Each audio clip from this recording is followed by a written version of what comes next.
Karl marks, સદીનો મહામાનવ, એક તરફ વિશ્વ અને એક તરફ કાર્લ માર્ક્સ, એવું ગજબનું વ્યક્તિત્વ. દુનિયા સંપૂર્ણ એનો વિરોધ કરે, પૂરી દુનિયા, અને એક બાજુ એ એકલો. પણ એણે ડર્યા વગર એક મજબૂત વિચારધારા મૂકી ખરી. દુનિયાને નહીં, વિશ્વ એ વિચારધારાથી ખાસું ગભરાઈ ગયું. પણ એણે ઢીલું ન મૂક્યું, એને પકડી રાખ્યું. જર્મનીમાં આ માણસ જન્મે છે, એનું કુટુંબ ત્યાં છે, અને જર્મનીમાં કામ શરૂ કરે છે, અને જર્મની એને કાઢી મૂકે છે કે તું અમારા દેશનું નાગરિકત્વ નહીં મળે. જન્મભૂમિનું નાગરિકત્વ રદ થયા પછી આ માણસ ફ્રાન્સ જાય છે, ફ્રાન્સ પણ એને કાઢી મૂકે. આવી રીતે યુરોપના શ્રેષ્ઠ દેશો, જર્મન, ફ્રાન્સ, બધા એને કાઢી મૂકે છે કે નહીં, આ વિચારો સાથે અમારા તું નાગરિક છું જ નહીં. અને આ માણસ મર્યો ત્યાં સુધી કોઈ પણ દેશે એને પોતાનો નાગરિક ના બનાવ્યો.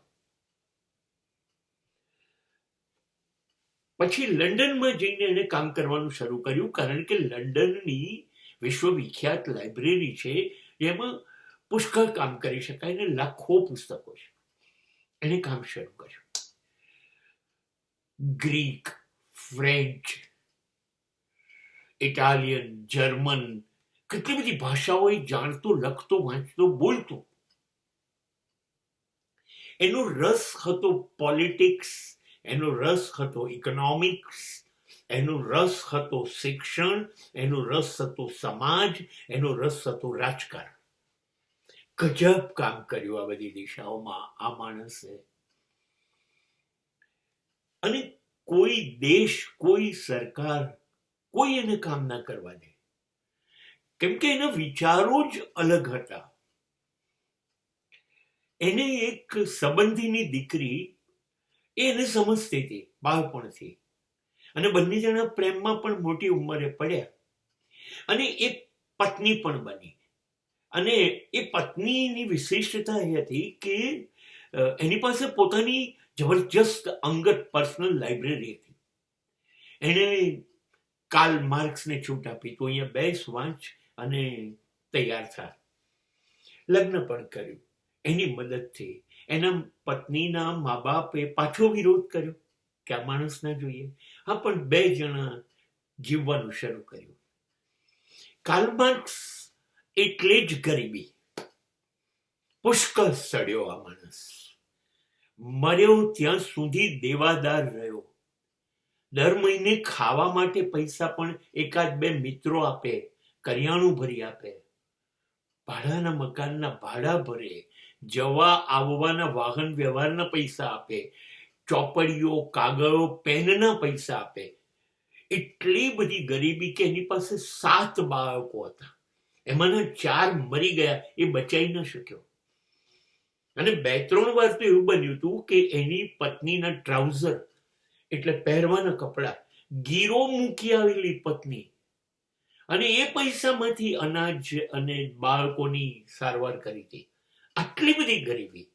અને પછી મૃત્યુ સુધી એની પત્ની મૃત્યુ પામી ગઈ, ત્યારે પણ એ કપડા ન છોડાઈ શક્યો, અને પોતાના મૃત્યુ સુધી. આ સ્થિતિમાં પણ એણે પોતાની જીદ છોડી નહીં. એવું એ શું કરતો હતો કે લોકો એને આટલી નફરત કરતા હતા? નહીં, એ એવું કશું નહોતો કરતો. એણે ખાલી એટલું કીધું કે જે કેપિટાલિસ્ટ એટલે ધનવાન પૈસાદાર લોકો છે એ સમાજને ચૂસે છે, લૂંટે છે. ધનવાનો ગરીબોને લૂંટે છે, મજૂરોને બરબાદ કરે છે. ધનવાનોએ 90% વસ્તીની જિંદગી ખતમ કરી કાઢી છે. અને ધનવાનોને 2 જણા સપોર્ટ કરે છે. એક ધર્મગુરુઓ, કેમ કે એમને લાભ ધનવાનો આપે છે, મજૂરો નથી આપવાના. અને બીજી બધા દેશની સરકારો એટલે નેતાઓ. કેમ કે દેશ ચલાવવા માટે પૈસા જોઈશે, ઉદ્યોગ ધંધા જોઈશે, તો એ તો ધનવાનો આપશે, ગરીબો શું આપવાના છે? એટલે નેતાઓ પણ એની વિરુદ્ધમાં, બધા દેશના. અને ધર્મગુરુમાં તો એને એવું કીધું કે આ લોકો પૃથ્વી પરના યમદૂત છે, લૂંટારા છે, હલકટો છે.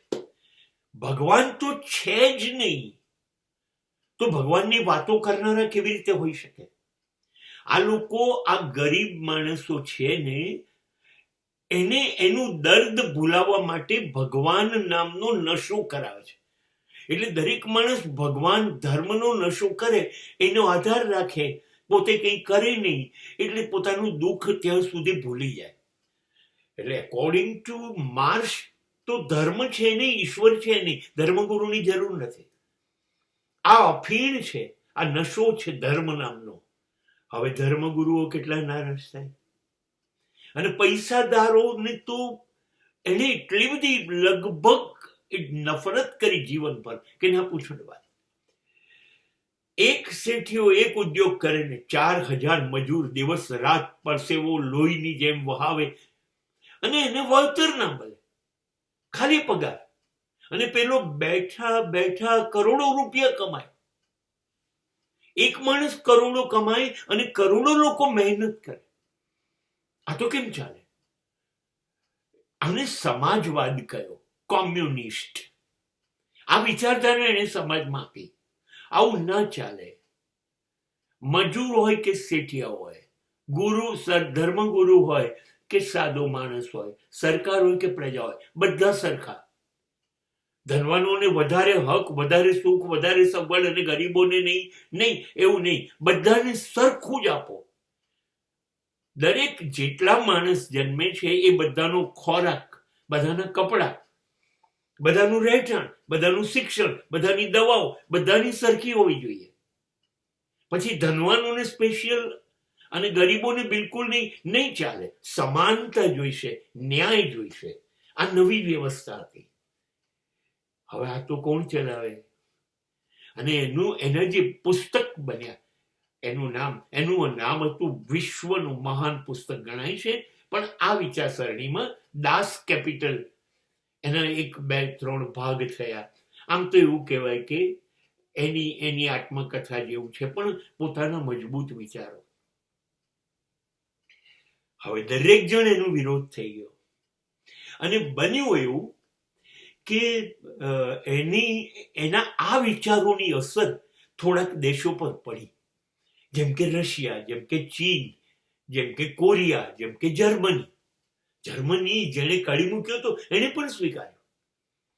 એમાં પડી અને ત્યાં જે રાજાઓ હતા, જે સરકાર હતી, એને લોકોએ મારી તોડીને ભગાડી દીધા અને નવી સરકારો લાયા. ક્રાંતિ થઈ. It was a revolution. અને એ દેશોની સરકાર ખતમ, ધર્મગુરુઓ ખતમ, દેશમાં ધર્મ જ ન જોઈએ. અને ધનવાનોને તો શોધીને લોકોએ મારી નાખ્યા. તો આ ક્રાંતિ થઈ.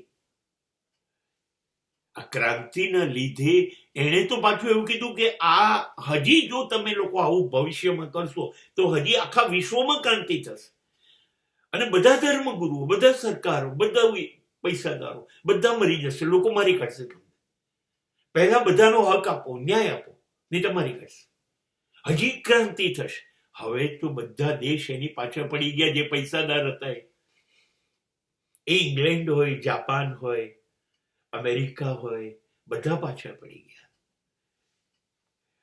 આ માણસ એટલા બધા દુઃખ વેઠે છે, પણ પોતાની વિચારસરણી નથી બદલતો. એને એક પણ દેશે નાગરિક ન બનાવ્યો, મરી ગયો. લંડનમાં જ મરી ગયો. અને એ જ્યારે મરી ગયો ત્યારે એના માટે એટલી બધી નફરત હતી કે માત્ર એની સ્મશાન યાત્રામાં 11 જણા, અને એમાં પણ ઘરના 4 જણા, બહારના તો ખાલી 7 જણા હતા. પણ એક મહાન વિચારક, મહાન વિચારધારા, એક નવી વિચારધારા વિશ્વને આપનારા માણસને કાર્લ માર્ક્સ કહેવામાં આવે છે. અને આજે પણ લંડનમાં એક 7000 ફૂટ